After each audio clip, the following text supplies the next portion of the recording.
Hi everyone, and welcome to this event that has been curated by BFI Film Academy Young Programmers, Jess Haygarth, Sam Judd, and myself, Maya Svekyanaki. Thank you everyone for tuning in. We will now screen the short film Dark Red by director Eugene Mel. We will be screening the film first without sound, then without image, and finally in its unaltered form in order to show the experience of watching a film without one of your senses. We will now play the film Dark Red without sound.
We will now play the film Dark Red without image.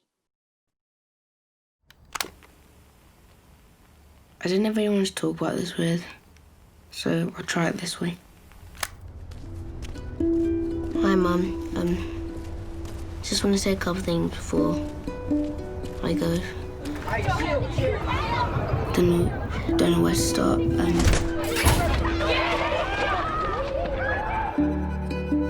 I'd like to say thank you for being my mother.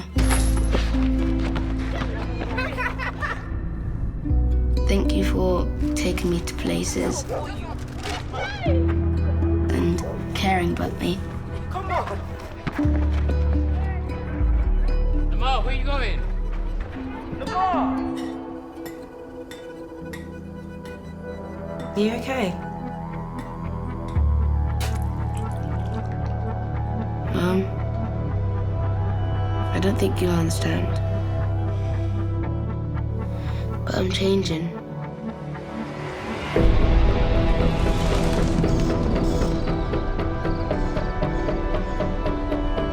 I can't ignore it anymore.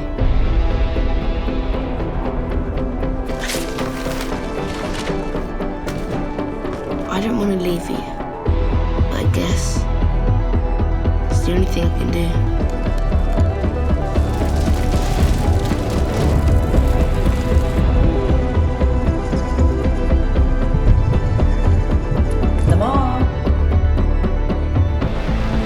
really gonna miss you when I go out alone. But I have to accept who I am now.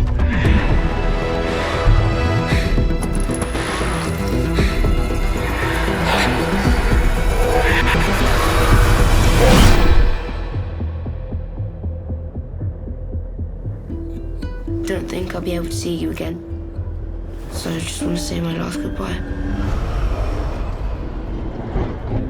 I love you lots, Mum.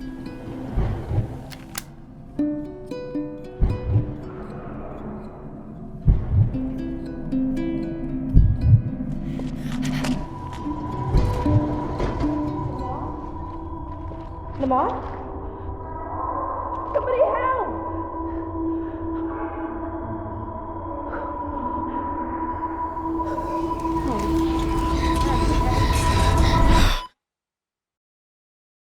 We will now play the film Dark Red in its unaltered form. I didn't have anyone to talk about this with, so I'll try it this way. Hi, Mum. Just want to say a couple things before I go. Don't know where to start.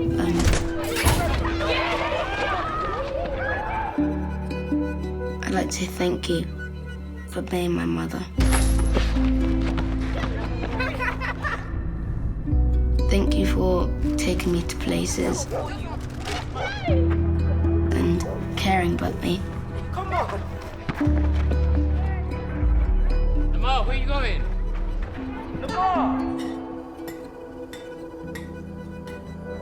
Are you okay?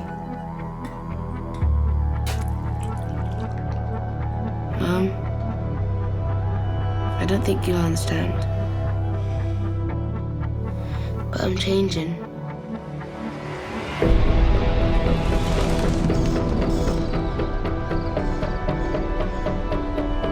I can't ignore it anymore.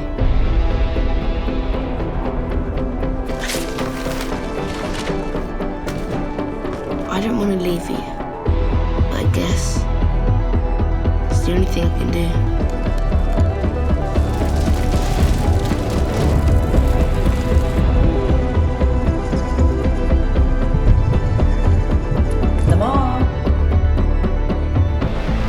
I'm really gonna miss you when I go out alone. But I have to accept who I am now.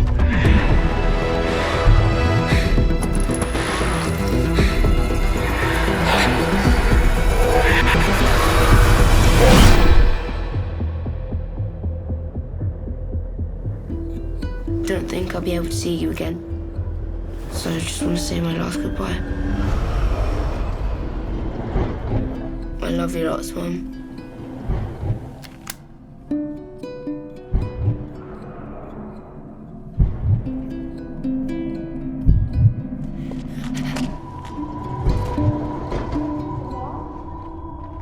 Lamar?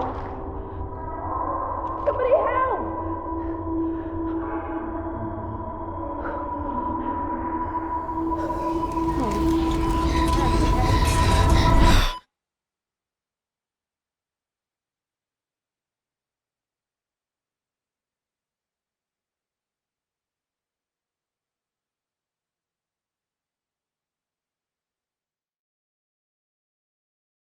Thank you everyone for watching the film and for tuning into the panel discussion. I would now like to introduce you our lovely guests, director, screenwriter, and producer Justin Edgar, stage and television actor Sophie Leigh Stone, and our own young programmer and filmmaker Sam Judd. So Justin is a screenwriter and producer, having founded his own film production company, 104 Films, that specializes in the representation of disabled and disadvantaged talent, both on screen and behind the camera. Hi, Justin. How are you today? Hi, I'm very good, thanks, Maya. I'd like to ask you how it made you feel to watch the film in these alternative screenings without sound and then alternatively without image. In a word, it made me feel confused, which is the way a lot of deaf and visually impaired people feel when they watch television. There's a lot more audio description and subtitling than there used to be, but there's not enough. And it does lead to a lot of confusion, and we're not quite sure what we're looking at. I think looking at a short film like this, you never know what you're watching when you first sit down and watch a short film anyway. That made it even more confusing. I wasn't sure if I was watching a trailer or what was going on, but I have to say I was really intrigued by the concept of this short film, and wanted to know more. So the sensory deprivation was irritating, actually, and confusing. Yeah, and I think we have to think about other types of making screen content accessible. It's not just about sensory disabilities. We also have to think about people with mental health issues, all kinds of other people who are British Sign Language users. We have to think about all other types of accessibility to make content completely accessible. Thank you, Justin. Yes, we're just trying to explore and show the audience how it is to experience a sensory medium such as film while being deprived of one of your senses. Justin, you've also prepared a short clip from us from your more recent film, unaltered, and we can play the clip now. No, not little pushes. Do big, hard pushes like that. You'll get a smoother. Yeah. Try. Good. How'd you turn it? You one wheel back, one wheel forward. Yeah, yeah, there you go. Yeah. It's like rowing. What? It's like rowing. You know, one oar forward, one oar back. Exactly the same. So you need to learn how to do a wheelie. Find your centre of gravity, okay? That's the key to everything. Like this? Mm-hmm. Oh! Oh! Hey, what's going on? Are you all right? Yeah, I'm fine. Studio medic two, mate. Studio medic two. Cheers. Are you all right? Mate, I'm fine. You sure? Yeah. Thank you for this film, Justin. Could you let us know where could one watch this short? The short was released as part of a compilation of short films called The Uncertain Kingdom. It used to be released in cinemas, but sadly fell victim to COVID back in April. But it's now on a lot of different platforms. You can watch it on BFI Player and Curzon On Demand, iTunes, things like that, as part of the Uncertain Kingdom anthology. Cool. Thank you very much. Our next panelist is Sophie Leigh Stone. Hi, Sophie. Sophie is the first deaf actor to be accepted to RADA, and since then she has been a plethora of theatre productions at the National Theatre, as well as very popular series such as The Crown and Doctor Who. Sophie can talk to us a bit about her experience of rising as an actor and establishing herself in one of the toughest industries out there. Hi, Sophie. Really good to see you and to have you on the panel. I'd also like to ask you the same question.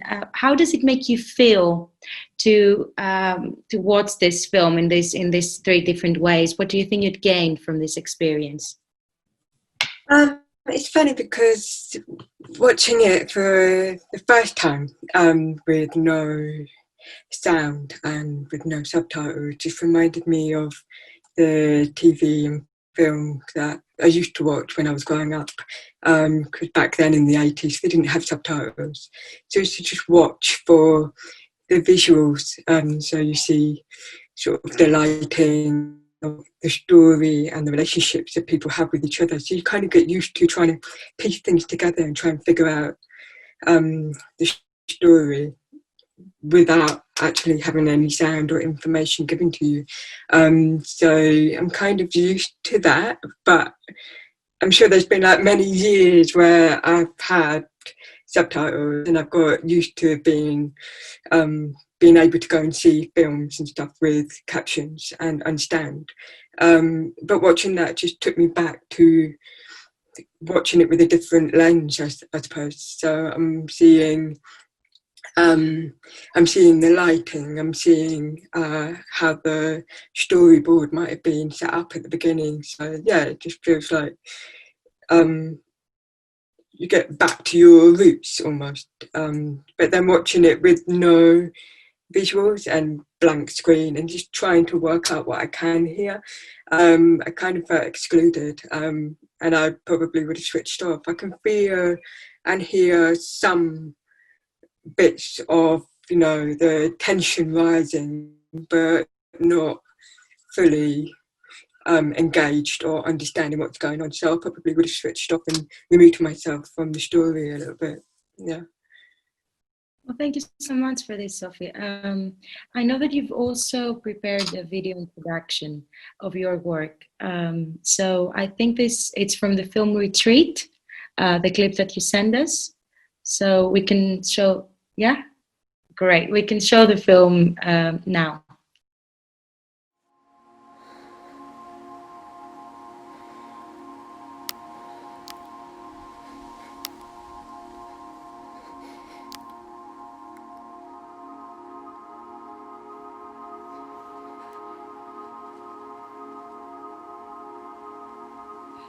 Hello? I don't know if there's anybody there. I can't hear you, but please, just listen to me. I need help. There's a man, he's really badly hurt. Something bad is going to happen. I don't know what to do. I don't even know if you can hear me. Just please, if you can hear me, just come. We're sorry. The number you have dialed is no longer in service. Please direct all inquiries to your regional emergency liaison department. We're sorry. The number He needs help.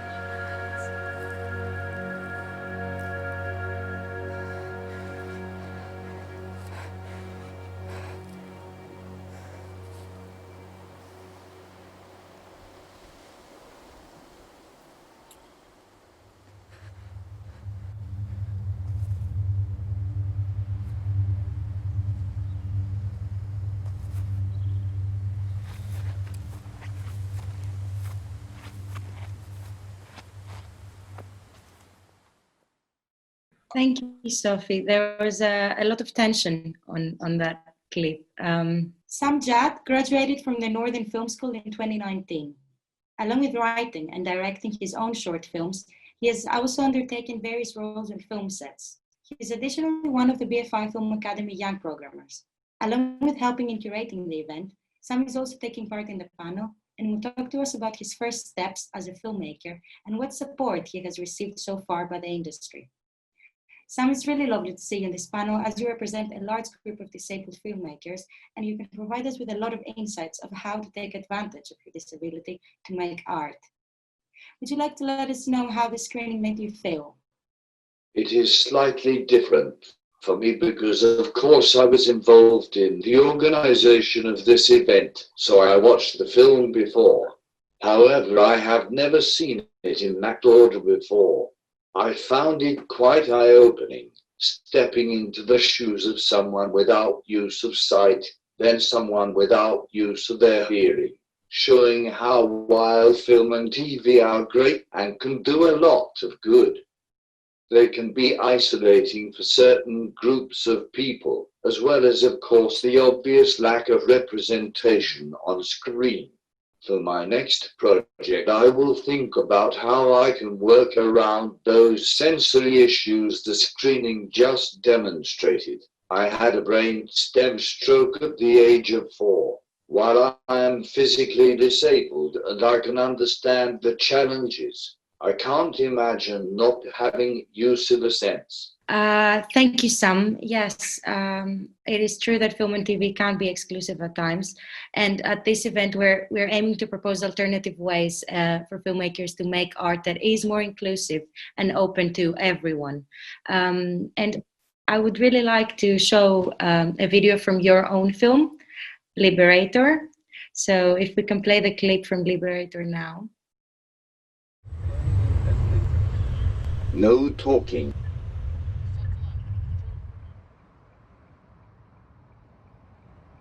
No watching where they are heading to. Just click, click.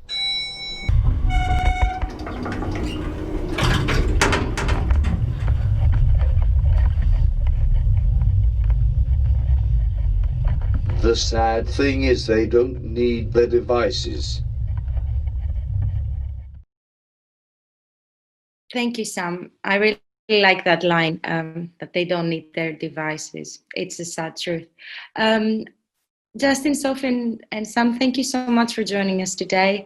I would like to discuss with you the possibilities of disabled people to create and provoke with their art and portray disability as an alternative way of understanding the world. I would like to explore together with you how disabled filmmakers are proposing a distinctive approach to filmmaking and how this needs to be seen by more people. Sam, I would like to ask you first, which aspects of being disabled do you think could be of benefit to you and give an alternative perspectives to someone's filmmaking practice? A different perspective, different stories. The majority of certainly well-known established talent, both on and off screen, all tend to be white, middle class, able-bodied men. Much as they can make some great art, and that should be acknowledged. Work by underrepresented groups tend to look at the world slightly differently. Spike Lee is a good example for a black filmmaker who sheds light on issues important to his community in ways that white audiences have often never even thought of. Same for disabled filmmakers and artists. That, I think, comes across well in some of Justin's work. Additionally, I feel disabled artists can be more adept at problem solving. There are things you can't do with your disability and limitations. That's the sad truth. But the key is finding a way around it, because there is almost always a way. That translates into all aspects of life, certainly in my experience. This is very inspirational, Sam, and I do also believe that disabled filmmakers can be more adept at problem solving and find creative ways to tell their stories. So the industry on their side should always strive to support these alternative perspectives. Justin, I would like to ask about you. How do you think your disability has affected your creative practice? And how could one use their disability in their favor to make distinctive and original films? Well, I think that what being disabled gives you is a sense of the other, of being an outsider. And I think that's what's really exciting about being a disabled person. It's about the way you see the world in a different way. And that could be because of a sensory impairment. It could be because of a physical impairment. It could be because of your mental health issues. But how do you use that? And this is a question you have to ask yourself as a disabled filmmaker. How do you use that disability to see the world in a different way? And what do you want to say as well? What do you want to say as a disabled filmmaker? These are terrible and challenging times for disabled people. You know, we have 2/3 of the deaths from COVID-19 in the last 6 months have been amongst the disabled community. The British Medical Journal says that 120,000 people have died in the last 10 years due to austerity in this country. So disabled people are under existential threat. That's what drives a lot of my work. I want to see more work which tells people about that and says, what are we going to do about it? You know, and we have to, as filmmakers, we have to address the big issues facing disabled people. And what steps do you take as a filmmaker, screenwriter, to ensure that disabled film viewers can enjoy your work? Well, it's interesting because there is currently no funding in the UK for making films accessible. There's no funding, zero funding basically for that. So you have to be innovative. I mean, I got a post-production company to sponsor my latest film so that we could subtitle it and do audio description on the film. So it's very difficult to get that out there. I think in terms of other arts arenas, the Arts Council, for example, are very good at making exhibitions of work accessible in a way that perhaps the film industry aren't. And what the film industry have got to do is realise how important a disabled audience is. And there were Sophie will correct me, but I believe there are about 250,000 British Sign Language users in this country. We have approximately 9 million disabled people in this country. I think 70% of those have either mental health issues or are hard of hearing. So there's a huge, huge potential audience if you make your films accessible for those audiences. And I think we need to explore ways of doing that and ways of funding that as an industry. Thank you, Justin. Yes, I believe you're right. I mean, the numbers are very high. And there is definitely a need. Sam, I would like to ask you as a filmmaker, where does your disability sit? Do you think it defines your work? No, I wouldn't say it defines my filmmaking. I'm a filmmaker first and foremost. My disability does play an important role in my work, though, and that shouldn't be ignored. As you can see from the clip Maya just played, I have interwoven my disability directly and indirectly into some of my films. With some of my drama films in particular, even though some of them aren't even about disability, one can still pick up on ideas and themes relating to disability. The freaky part is when I am not even aware I am doing it, it is subconscious. One of the biggest themes I keep coming back to is the idea of the outsider, someone on the fringes of society looking in. I'm sure everyone with a disability can relate to that on some level. It's very inspiring what you're saying, Sam, for both disabled and non-disabled filmmakers. It's inspiring to see that you're using your disability as a source of inspiration. And I'm a big fan of your work and your stand-up comedy as well, where you actually talk about this unique experience and perspective of yours. And I think it is important for your voice to be heard. And thank you for making this art, because it is very important. Sophie, hi, I'd like to return to you. I know that you can give us a bit of background on how you started working in the industry and some advice for disabled actors that would like to take their first steps in the field. So I have a few questions for you. So how does your disability influence your acting? How do you use your instinct and your intuition to work on set? And is your perception of the film set affected by your disability? Quite a few questions there. I think because I work mainly in mainstream, so a lot of the time I had to sort of explain my perspective that might be a bit different from a script that may be written by, a hearing person with a hearing perspective. If it's written for a deaf character, we might have these discussions and say, well, maybe on this line I could do one of these sort of options, actions, that play on a perspective that maybe isn't quite understood when it's written. So you have these discussions with, filmmakers, the sound people. Recently I worked on Casualty, and there was a group of people talking about sound, and there was some contributions from some of the deaf actors that were on set, and the contributions were, this is what it's like for me.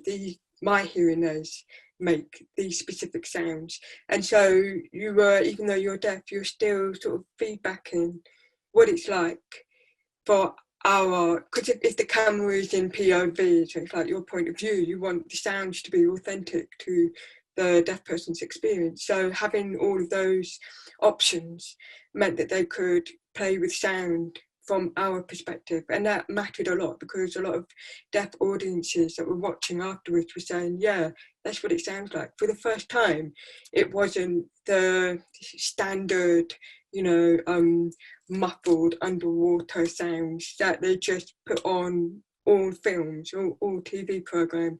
That's just like stereotyped deaf sound, and actually to try and play with something else by listening to us and asking us what it's like, we can feedback and enhance the experience that the audience will have, and maybe a bit of empathy that the audience might have. It's like, oh, they actually hear maybe too much sometimes, rather than, oh, just silence. It's a cop-out to just fall on what you think you know about deafness or disability, rather than asking people who actually experience it. So yeah, and you can talk about instincts and intuition, but really it's about listening to the other person. And if you have that discussion with the other actors or the director about what they want the character to achieve, or what they want the scene to complete or to be about, then that discussion helps the actor, you know, have that relationship with another actor, and it shouldn't really factor in your disability. The only time your disability will come into account is the authentic experience.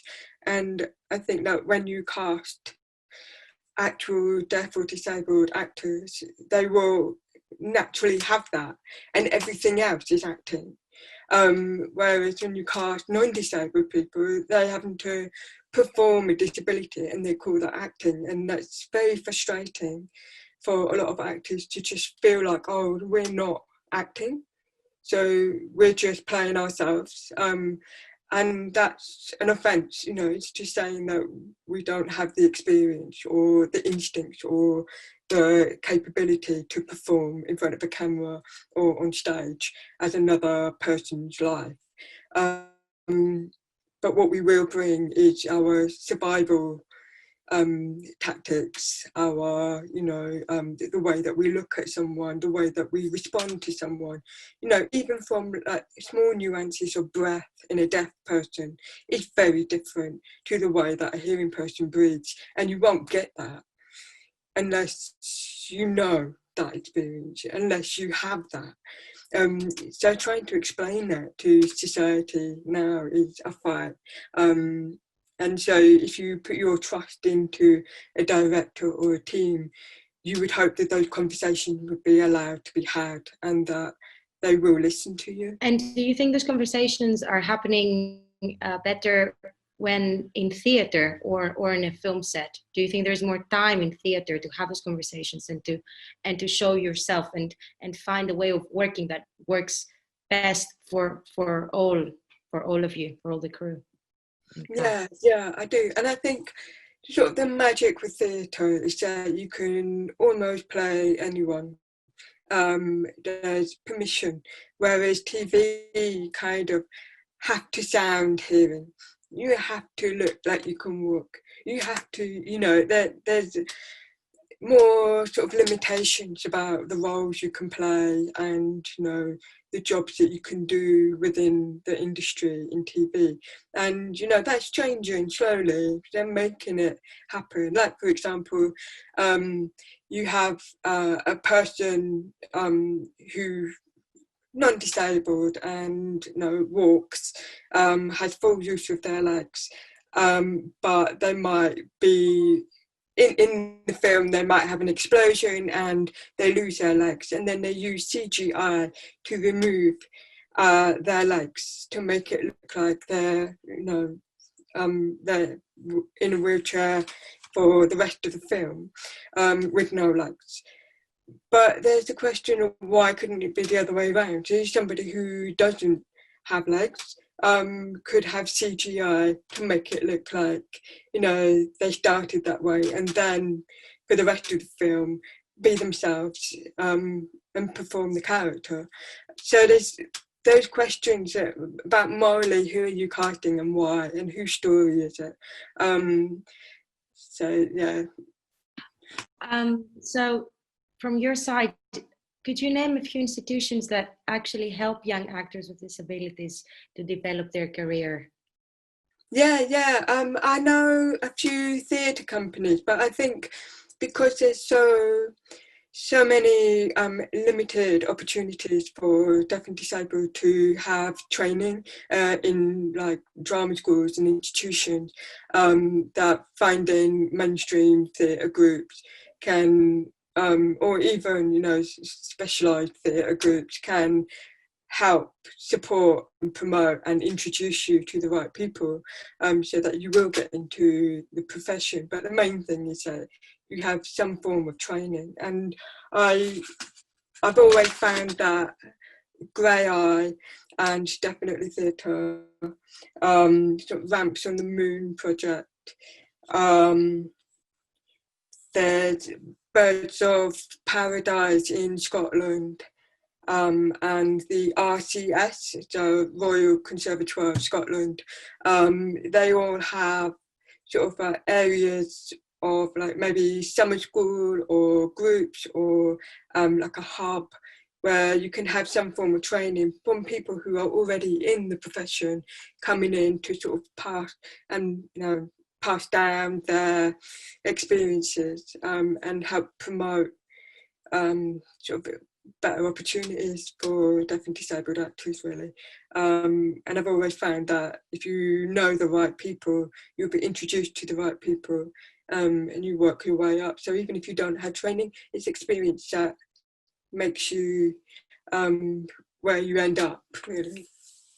We will include all those institutions that you mentioned on a document that we'll be sending to our audience at the end of our event, so they can get access as well.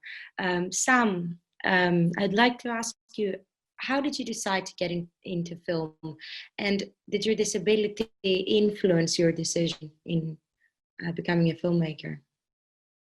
I have always been interested in film and TV from a really young age.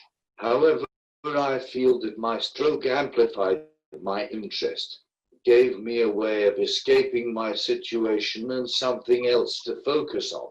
My family are big film fans as well, and they really fueled my passion. Then when I was in my teens, I started making my own short films. Yes, I would say it influenced my decision, but not the only factor.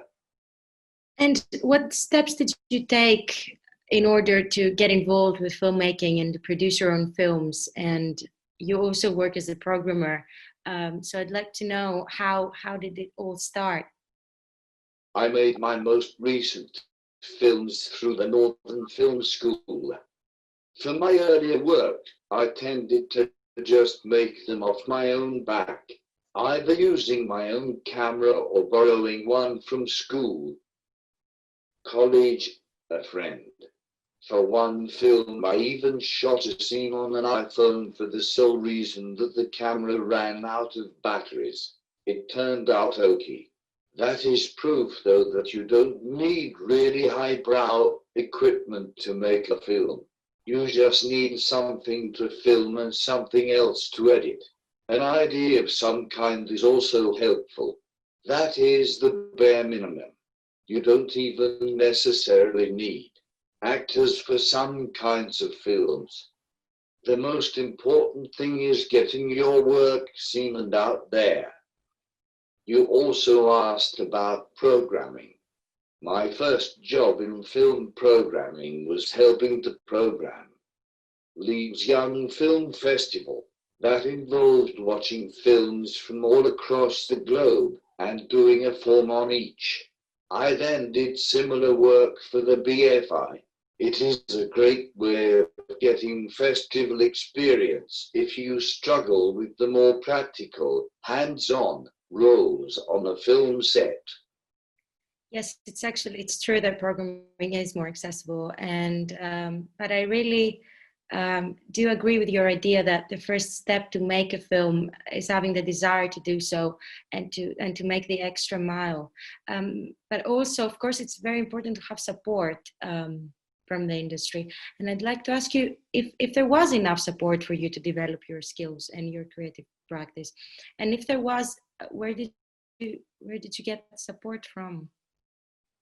I have found there aren't huge amounts of support for people with additional needs. I still come across prejudice and really annoying problems which I have to overcome, like networking sessions being up a flight of stairs. However, it is getting better even since I graduated in 2019. As I mentioned, I made my later films through the Northern Film School. The film school were brilliant, particularly since it was a learning curve for them as well, having someone with the severity of my needs. They were also great for accessing other opportunities. In my second year, I got the opportunity to direct a short educational video for the National Centre of Diversity. There are also schemes directly targeting filmmakers with disabilities that are constantly springing up. As a starting point, I suggest looking at screen skills. It is also worth checking social media for any other opportunities. Networking is also a great resource. Even if it's just a chat over a pint, it is better than nothing. It will help you get yourself out there and known. Yes, you're right, Sam. Networking is very important in the industry. So I'd like to ask you, do you have any other advice for young filmmakers that would like to take their first steps into the industry?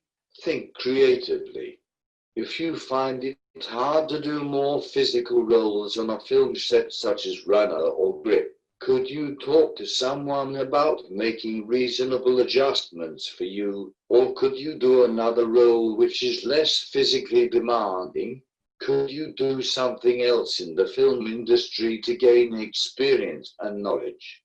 I talked about film programming, but there is also film criticism. They are, among other less conventional ways of getting experience and those much needed contacts. I touched on it, but my other bit of advice is just make a film. Get a sample of your work out there. You never know who might see it. One of my tutors once said to me, the industry is what you make it. That was good advice. Although it is all very well trying to find opportunities, you sometimes have to take a gamble and make your own. At least try. You will either succeed or fail.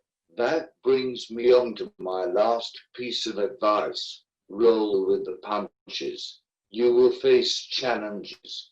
Anyone who is breaking into the film industry, but particularly people with additional needs, will encounter barriers.